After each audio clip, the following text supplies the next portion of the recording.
practice this week then, I guess? Then? I'm sorry? He wasn't here when we were here, so has he practiced this week? Yes. Okay. How has he handled the last couple of weeks, James? We talked a lot about Sean, but how has Taekwon dealt with everything that he's kind of had to deal with? Pretty well. I think him and Vayu both have handled things pretty well. They both have gotten a bunch of reps.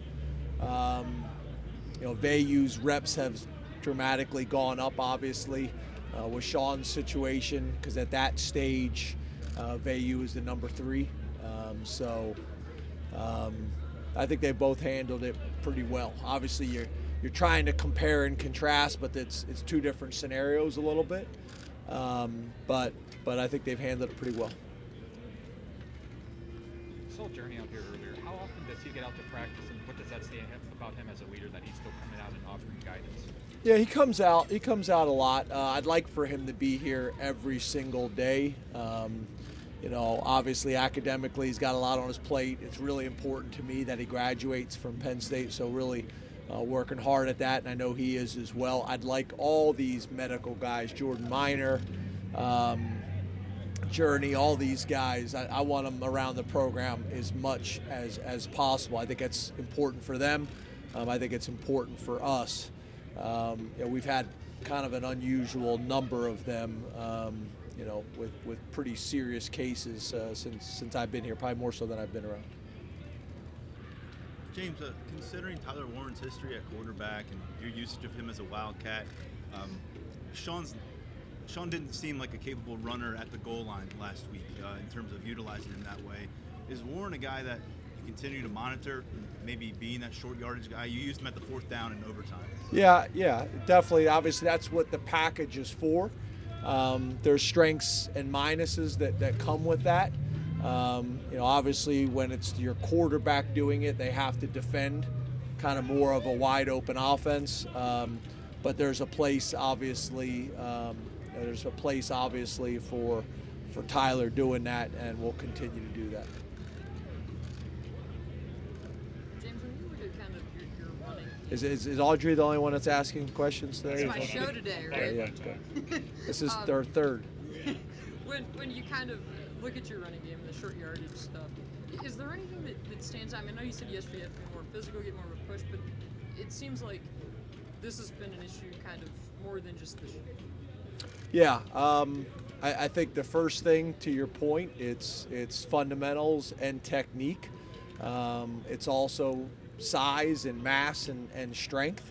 And it's also, making sure our runners are running with the right type of mentality down there. I think it's all of it. I don't think there's any question about that. So it's something we're going to continue to emphasize and continue to work on. But it starts with that. We got to get more push, and we got to be more physical at the point of attack. That's with our offensive line and tight ends. James, you talked about being physical at the point of attack a couple weeks ago too. How do you go about addressing that in the middle of a season? Yeah, I think we've gotten a little bit better. There's been signs of it. It's hard to do it in the season. Especially in practice when you want to stay off the ground and things like that and keep people healthy, especially with where we are from a health perspective. But I think more than anything, it's pad level, it's footwork, it's fundamentals that we were working today in practice. Having some of the good work that I think some of you guys were down there with the O-line, D-line, what we call pod work, working together. That's been important for us as well. You mentioned last week Amin gaining weight and playing more inside as the season goes on to help out with the situation there. How much can a player change their body type during the season? And guys that maybe that did get to do something in the off season, is there potential for growth during the season in general? Yeah, I think there is potential for growth, but I would also say that Amin, for example, has kind of always been a tweener. He's always been the big D end, and we've had a lot of conversations. There's been times where he's been at D tackle. There's been times that he's been at defensive end. And weight-wise, he's been one of our bigger defensive ends. So this has always been kind of something that we were talking about early on. We felt like we needed him at end for depth. But then obviously after losing PJ, we felt like the best thing was for him to move inside. But there are some challenges that come with that.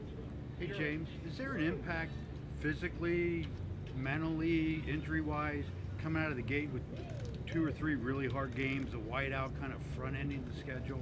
Because that's not usually the case. Yeah, I think there's a lot of things that factor into it. From a scheduling philosophy, whether it's the Big Ten scheduling philosophy, whether it's our scheduling philosophy. Our beginning of the season was very challenging, was very physical, was against very physical style teams.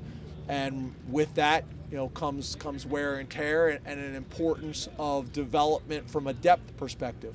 One of the other things that we've been able to do in years past is play a lot of guys early on, develop them for depth later in the season, and you really didn't get to do either early on this season. So, that's the nature of it. We knew it was coming. We need to be prepared for it throughout summer, throughout the off season and things like that, once we decided to go with that type of schedule. James, I think Travion Henderson was the 4th running back in week 1 for Ohio State. What have you all seen from his body of work as a freshman that makes him such a standout right away? Yeah, I think he's changed them. They've always obviously been talented at the running back position, but he's made them just so much more explosive. I obviously was a highly regarded guy out of high school, and he's showing that he's been able to do it. I think the biggest thing where he's different is the speed. He's extremely explosive, obviously behind one of the bigger offensive lines in the country, and then obviously the threats that they have on the perimeter as well. It's a challenging combination of athletes to stop. You're a relationship guy. And when it comes to some of the stuff we've talked about away from football this week, at the end of the day, everybody just sort of has to take somebody's word for what they say.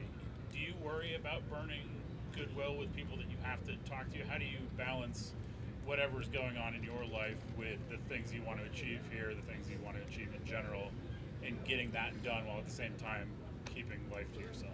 Yeah, I think it's fair. At some point, I'd love the guys to sit down with you guys over a beer and talk through all of this. Talk through all of this in detail, kind of how it goes, the challenging situations that coaches are put in sometimes, especially if you're trying to be honest and upfront with everybody, and that's something that's very, very important to me.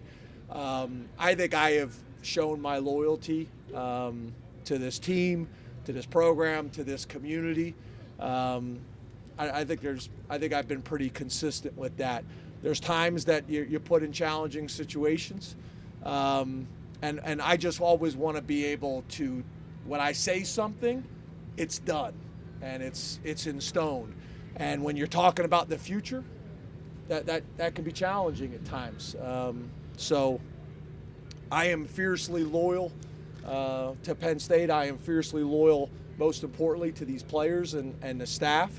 But there's a lot of moving parts with all of these things. There's a lot of moving parts, some of which we have talked about in the past. But at some point when it's appropriate, I would love to sit down with you guys and just kind of talk through college football, talk through these circumstances and these situations that come up. But I think your question is a fair one. But for me, that's what it's all about. It's about my relationships with these players and the staff and the people in that Lash building and the people in the community. And I think if people really would just take a minute and kind of think about how we've conducted ourselves over 8 years in the community and everything else, I think our actions have aligned with that every step of the way. Two more. Was there something that, going along those lines, is there something that we're missing with this backup quarterback situation? As in, why didn't Taquan get a shot around the goal line when you're on the 7th, 8th 2-point try? Like, is that something that you guys had considered?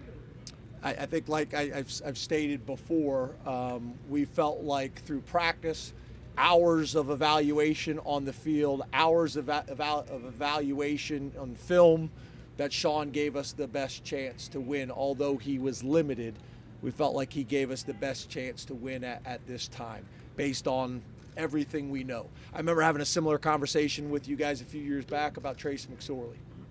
James, both you and Sean this week have mentioned that he needs to be able to run the ball for this offense to do what it can do and create behind the line of scrimmage as well. Is that something you have to gauge throughout series by series this week to see, can he be that effective runner? And if he's not, do you have to have that plan B prepared? Yeah, I think you always have to have the plan B prepared. But last Sunday, we knew it was kind of day to day. This Sunday, in my conversations, I think he's got a real good chance to be as close to 100% as we've seen in multiple weeks. Thank you. Thanks, guys.